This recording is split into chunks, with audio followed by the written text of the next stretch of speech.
جہاں کا انصاف کی خاص ملاقات میں ہمارے ساتھ مفتی سلمان اظہری صاحب موجود ہیں۔ سلمان اظہری صاحب نے نرسنگانند سے لے کر تمام گستاخ رسول کے خلاف جو آواز بلند کی تھی، اس کے وجہ سے وہ جو ہے منظر پر آئے تھے، اور جس طرح سے یعنی وکرولی جامع مسجد میں خطیب و امام کے طور پر وہ تعینات تھے اور کئی برسوں سے تعینات تھے، اب اچانک جو ہے ٹرسٹ نے انہیں معزول کر دیا ہے خطیب و امام کے اس عہدے سے، اور سارا معاملہ کیا ہے وہ بتائیں آپ ہمیں۔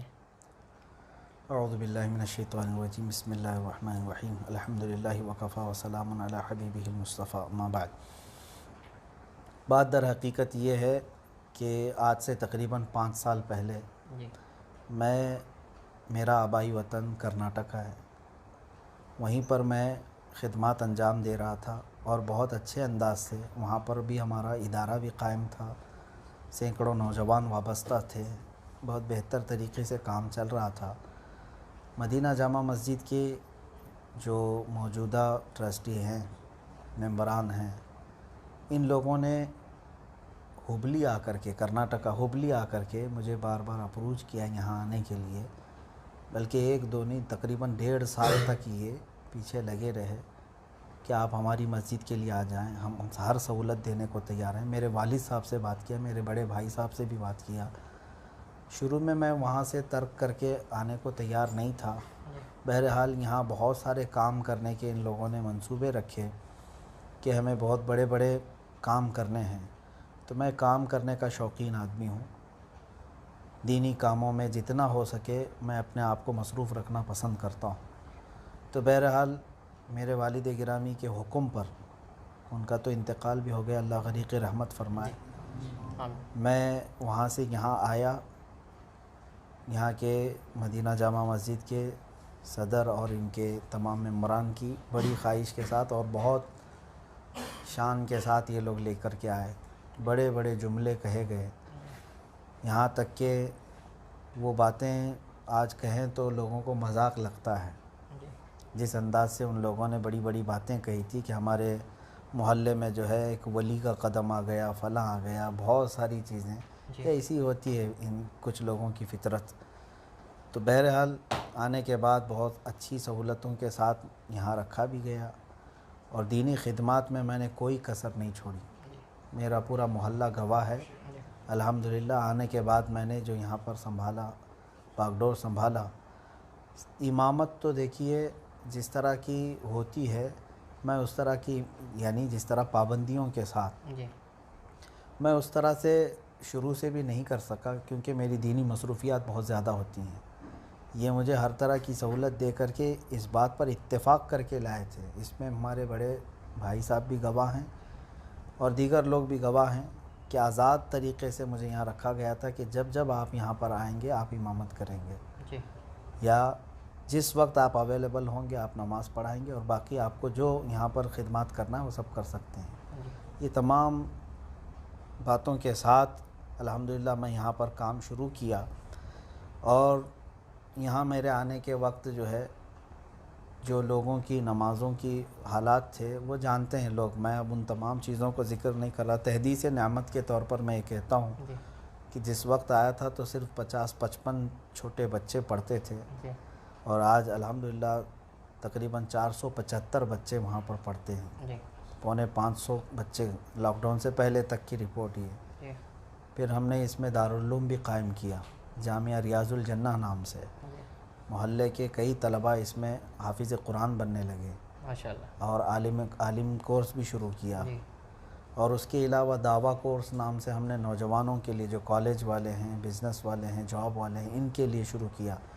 تقریباً 250 نوجوان پڑھتے تھے ہمارے پاس 3 بیچ میں، 2 مرتبہ ان کو پڑھایا۔ اس کے بعد پھر بوڑھے لوگوں کے لیے ہم نے یہاں پر یعنی اباؤ 40 وہ تقریباً 80 لوگوں کو ایڈمیشن لے کر کے ان کو پڑھانے کا ایک سلسلہ شروع کیا۔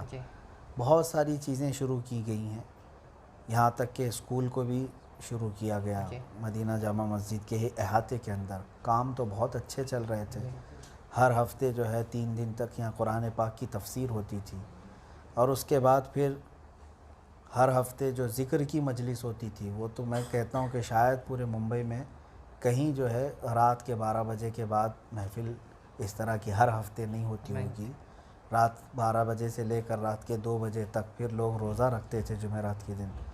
اور الحمدللہ ماحول بہت اچھا تھا, ساری چیزیں اچھی تھیں.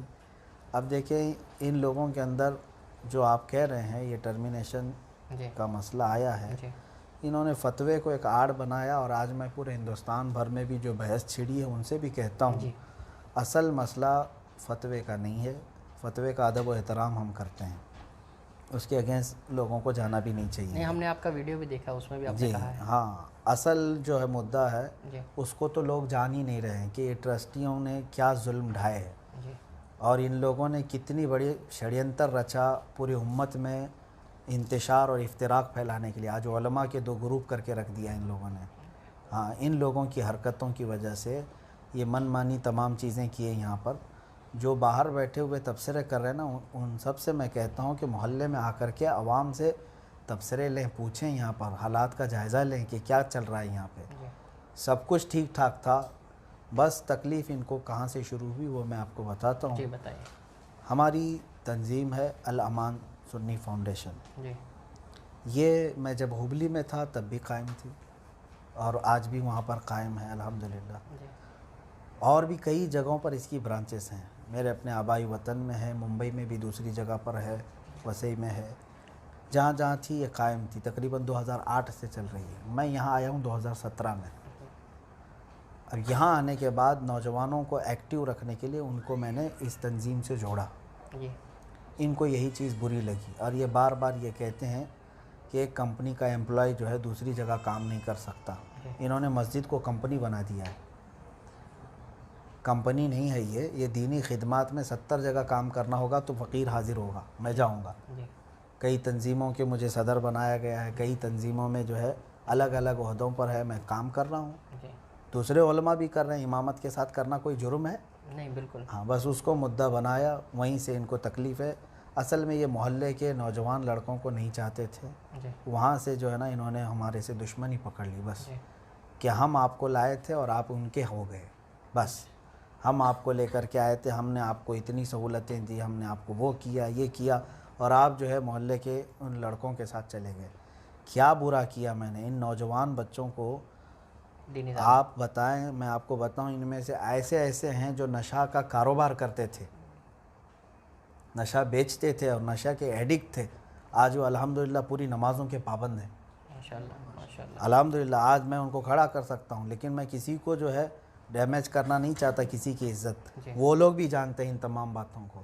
تو اگر ان تمام چیزوں کے لیے میں ان نوجوانوں کے ساتھ وقت بتاتا کہ ان کو ان بری سنگتوں سے نکال دوں, تو یہ چیز ان کو بری لگی. یہاں سے شروع کیا, اور پھر جو ہے الزامات لگانا شروع کیا, الگ الگ بھدے الزامات.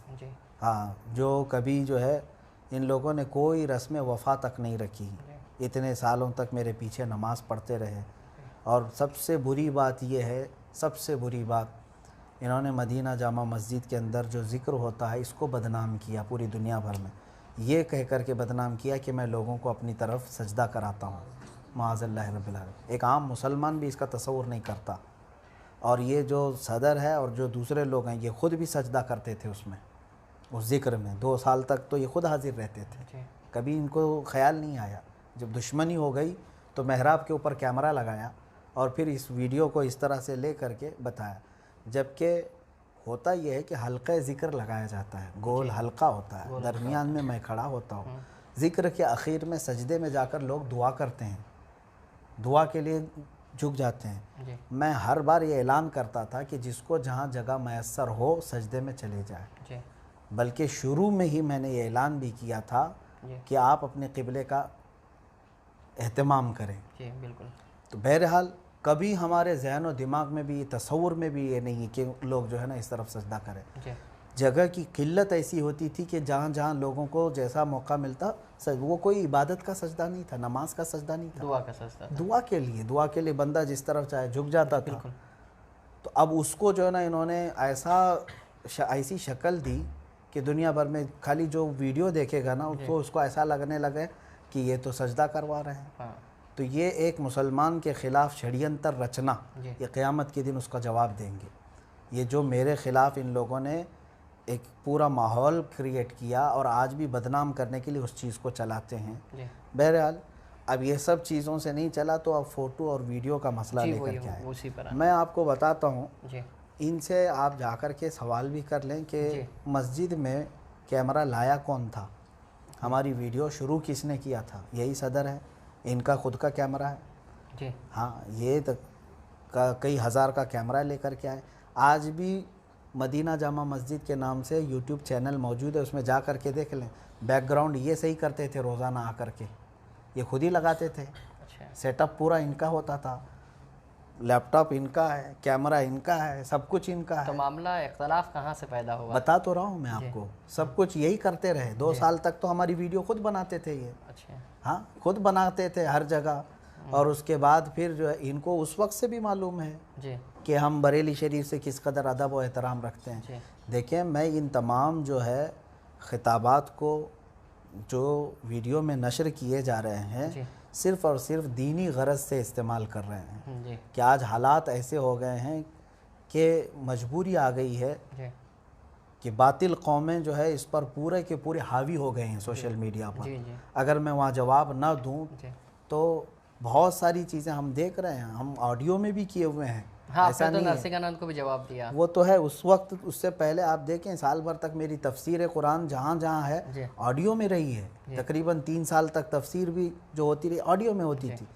لیکن جہاں ضرورت پیش آتی تھی کہ نہیں یہاں پر سوشل میڈیا میں جو ہے نا جواب دینا ہے, جی تو میں وہ ضرورت اور شرعی حاجت کو محسوس کرتے ہوئے اس کا استعمال ویڈیو کرتا سے رہا. متعلق بھی علماء میں کافی اختلاف پایا جاتا ہے. الگ الگ فتاوے ہیں, آراء ہیں علماء اکرام کی, جی الگ الگ ہیں. یہ تو برسوں پہلے سے چلی آ رہی ہیں جی چیزیں. لیکن میں آپ کو پھر سے یہ بتا رہا ہوں کہ فتویٰ اصل چیز نہیں ہے جس پر آج پوری بحث کر رہے ہیں لوگ. جی میں کہتا ہوں بریلی شریف کا ادب و احترام ملحوظ رکھیں. جی آج پھر سے میں کہتا ہوں نہ وہاں فتوے کی توہین کریں, نہ مفتیان کرام کے خلاف بات کریں. میں اس کا قائل نہیں ہوں. میں لوگوں کو اس جانب توجہ دلانا چاہتا ہوں کہ ایسے جاہل اور فاسق مولن اور شڑینتر رچنے والے جب فتوے کا استعمال کرتے ہیں تو اس سے بچنا چاہیے کہ اس سے امت میں کس قدر یہ لوگ انتشار پھیلاتے ہیں. ایسے جس طرح سے آپ کے امامت سے برخاست کرنے کا معاملہ سامنے آیا تو ہم نے دیکھا ابھی بھی تو مسجد کے باہر جو ہے پولیس بندوبست لگا دیا گیا. پوری پولیس کو لا اینڈ آرڈر اور نظم و نسق کا مسئلہ بنا دیا گیا ہے آپ کی برخاستگی کو. اب تو اس پر کیا کہیں گے؟ اب آپ بتائیے, تقریباً یہ لوگوں نے 200-250 پولیس منگوائی ہے, چھوٹی موٹی پولیس نہیں ہے. یعنی یہ پورے محلے کو جو ہے نا ٹرسٹیوں نے منگوائی ہے کہ انہوں نے منگوائی ہے, پولیس نے جو ہے وہ اپنے طرف سے کیا ہے؟ ٹرسٹیوں نے منگوائی ہے. جی ٹرسٹیوں نے منگوائی ہے. پہلے سے یہ بول کر کے آرڈر کر کے کہ مطلب ان کو ٹرمینیٹ کر رہے ہیں ہم, محلے میں پھر پورے لوگ ایگریسو ہو جائیں گے, فلاں ہوگا, یہ سب کہہ کر کے منگوائے. جبکہ میں کبھی بھی محلے والوں کو اپنے لیے کھڑا نہیں کرتا, کبھی بھی نہیں. جی ہاں کبھی بھی نہیں. آپ میں نے نے ویڈیو میں بھی شاید یہ پیغام دیا ہے ابھی بھی میں پیغام دیتا ہوں, ابھی بھی میں پیغام دیتا ہوں امن و امان کو برقرار رکھیں, اتحاد و اتفاق کو برقرار رکھیں. لیکن ان لوگوں نے ٹھان لی ہے, ضد کیا ہے اس چیز کو بغیر کسی وجہ کے. آپ ڈھونڈیں گے کوئی وجہ نہیں ملے گی. یہ فوٹو اور ویڈیو کے مسئلے کو لے کر کے اتنا اچھل رہے ہیں, ذرا ان کے سارے اکاؤنٹس چیک کریں. یہ تو وہ لوگ ہیں سارے کمیٹی میں جن کو بریلی شریف سے کوئی تعلق نہیں ہے, یہ بریلی کا استعمال کرتے ہیں. یہ کہتے ہیں اس میں کہ تاج الشریعہ سے مریدین ہیں, ان میں سے کوئی مرید نہیں ہے, کوئی نہیں, جھوٹے ہیں. جی ہاں یہ جھوٹ بولتے ہیں, اور ان میں سے تو اکثر رافضیت زدہ ہیں, شیعوں کے ساتھ ناچنے والے. جی ہاں تو اب آگے کا کیا منصوبہ ہے جس طرح سے اب یعنی یہ ہم نے تمام دیکھا؟ ہاں میں آپ کو یہ بھی بتا دوں کہ پورے ہندوستان بھر میں جو یہ ماحول بنایا گیا ہے, فتوے کے خلاف نہ بات کریں کوئی. جی فتوے کے خلاف فتویٰ جو ہے نا وہ ایک شرعی حکم ہوتا ہے, اور علماء اکرام مفتیان اکرام کے دونوں رائیں آتی رہتی ہیں, اس میں دونوں جانب کا ادب و احترام ملحوظ رکھنا چاہیے. میں صرف اور صرف سب کو آگاہ کرانا چاہتا ہوں کہ ایسے جاہل اور فاسق مولن جو لوگ ہیں, علماء کے سخت ترین یہ لوگ گستاخ ہیں. جی میں اگر آپ کو بتاؤں یہ میں پہلا نہیں, یہاں پر 35 سال سے امامت کرنے والے امام کو بھی یہی ٹرسٹیوں نے نکالا. ہاں ان کے بعد تقریباً 8 یا 10 اماموں کو اور نکالا. میں تو اب 11ویں نمبر پہ ہوں گا شاید. تو یہ اسی طرح کی حرکت کرتے ہیں؟ یہی حرکت کرتے ہیں. ان کا ریکارڈ ہے, محلے میں آ کر کے پوچھیں آپ کتنے اماموں کو نکالے یہ, اور ہر بار فتویٰ لے کر کے آتے ہیں بریلی شریف سے. نہیں الگ الگ جگہوں سے لے کر کے آتے ہیں جہاں سے ان کو ضرورت پیش آ جائے. اس سے پہلے جو 35 سال امام تھے یہاں پر, 35 سال کیا ہوتا ہے, پوری زندگی چلی جاتی ہے. ان پر بھی فتویٰ ہی لے کے آئے تھے, ان کو بھی یہ کرنے کے لیے پولیس فورس ہی لگائے تھے. ایسے یہ حرکت ان کی ہے. تو اب یہ جو حالات جو ہے وہ کنٹرول سے باہر جا رہے ہیں, نوجوان جو ہے وہ آپ کے ساتھ ہیں, بہت سارے نوجوان جو ہے آپ سے جڑے ہیں, یعنی جو آپ نے تذکرہ بھی کیا ہے, آپ نے کئی نوجوانوں کی جو ہے دینی تعلیم میں جو ہے وہ بدل کر ان کی جو ہے زندگی بدل کر رکھ دی, آپ نے بتایا. تو ایسے میں کیا اپیل کریں گے اور کس طرح سے یہ پورے معاملے کو آپ دیکھتے ہیں؟ میں عوام اہل سنت سے یہی گزارش کروں گا کہ کبھی بھی دینی منصب کو ایسے ہاتھوں میں جانے نہ دیا جائے جو شریعت کا اور دین کا مذاق اڑاتا ہو. سمجھ رہے ہیں آپ, جو شریعت کا اور دین کا مذاق یہ یہاں پر موجود جتنے علماء پڑھاتے تھے ان کو اس طرح سے ارے ترے جس طرح سے ایک عام آدمی کو بلاتے ہیں اس طرح علماء اور حفاظ کو بلاتے ہیں نام بگاڑ کر کے. ہاں, اس پر بھی میں ان کو ڈانٹتا رہتا تھا, تنبیہ بھی کرتا رہتا تھا. علماء میں سے ایک کا بھی ادب نہیں کرتے, کسی کا ادب نہیں کرتے. یہ جن کے پیچھے نماز پڑھتے ہیں اس کو ہی نام لے کر کے جیسے چھوٹے بچے کو بلاتے اس طرح سے بلاتے ہیں لوگ. ہبلی کیس کے تعلق سے بھی آپ کا کچھ معاملہ ہاں, اب ایک بات یہ بھی میں بتاؤں آپ کو, ایک بات کہ نفرت میں آدمی اس قدر ڈوب جاتا ہے. ان لوگوں نے جو حرکت کی ہے جانتے ہیں, خالی یہ فتوے سے خاموش نہیں ہے. ہاں, کہ اتنے پر ان لوگوں نے بس کیا ہے. میں پوری ہمارے پاس فائل ہے, ان لوگوں نے میرے متعلق کہاں کہاں کمپلینٹ کیا. میں آپ کو بتاؤں, میں نے پورے کفر کو چیلنج کیا, گستاخان رسول کو چیلنج کیا, لیکن وہاں سے کوئی ہمارے اوپر اس طرح کے کیس نہیں آئے. لیکن یہی مسجد کے صدر نے کمشنر آف پولیس میں, ڈپٹی کمشنر میں, اور پھر یہاں پر اے سی پی کے پاس, ڈی سی پی کے پاس, اور پھر پارک سائڈ پولیس اسٹیشن میں, وقف بورڈ میں, سب جگہ کمپلینٹ میرے خلاف ڈال کے رکھا ہے. اب میں آپ کو ایک بات بتاتا ہوں, 2015 کی بات ہے یہ, جب ایک مردود خبیث گستاخ رسول کریم صلی اللہ تعالیٰ علیہ وسلم کی شان میں بہت نازیبا کلمات بکتا تھا, کملیش تیواری. ہاں, اس کے خلاف ہم نے احتجاج کیا تھا ہبلی میں. وہ احتجاج تاریخی تھا, ہزاروں کی تعداد میں لوگ وہاں پر بھی جمع تھے. اب اس میں کچھ وائلنس ہوا تھا, ظاہر سی بات احتجاج میں ہوتا ہے. اس کے بعد جو ہے کیس ہوئے تھے, اس میں ذمہ داروں میں جو ہے جو لوگ تھے, تقریباً 20 لوگ تھے, ان میں میرا بھی نام ہے. وہ جو کیس ہوئے تھے وہ احتجاج میں وائلنس ہونے پر ایک گستاخ رسول کے خلاف میں کھڑا تھا, اور آج بھی میں کھڑا ہوں. ان کیسوں کو اس نے ذریعہ بنایا, اور سب جگہ یہ کہتا ہے کہ ان کا کرمنل بیک گراؤنڈ ہے, ان کا کرمنل بیک گراؤنڈ ہے, ان کے اوپر ہبلی میں کیسز ہیں. بھائی کوئی چوری کے کیس ہیں نہیں, برخاست کی جو ہے وہ آپ یعنی آپ کو برخاست کر دیا گیا, کیا آپ اس کو تسلیم کرتے ہیں؟ دیکھیں, کسی کو ڈیمیج کرنا اور اس کی امیج کو خراب کرنا, میں تو اس کو چیلنج کرتا ہوں پھر.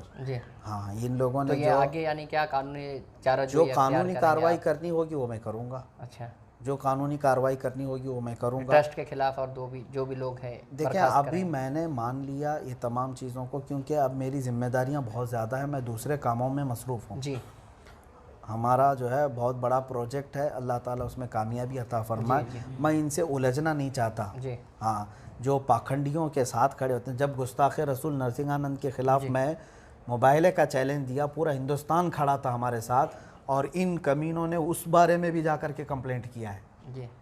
اس بارے میں بھی جا کر کے پولیس میں کمپلینٹ کیا ہے کہ یہ شخص ہم کو یہاں بھڑکا رہے ہیں اور یہاں فساد ہو سکتا ہے. یہ ہمارے ساتھ کھڑے نہیں تھے, پورے ہندوستان کھڑا تھا. بالکل. ہاں, میں یہی چہرہ ان کا پورے ہندوستان بھر میں دکھانا چاہتا ہوں. فتوے کے مسئلے کو لے کر کے نہ بحث کریں, اصل ظالم تو یہ ہیں جو علماء میں بھی جو ہے لڑا کر کے بیٹھے ہوئے ہیں.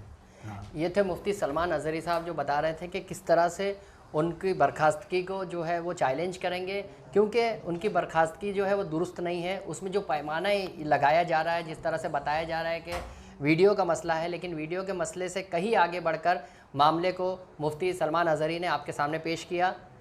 حیات مقدم کے ساتھ محمد جاوید شیخ, جہاں کا انصاف.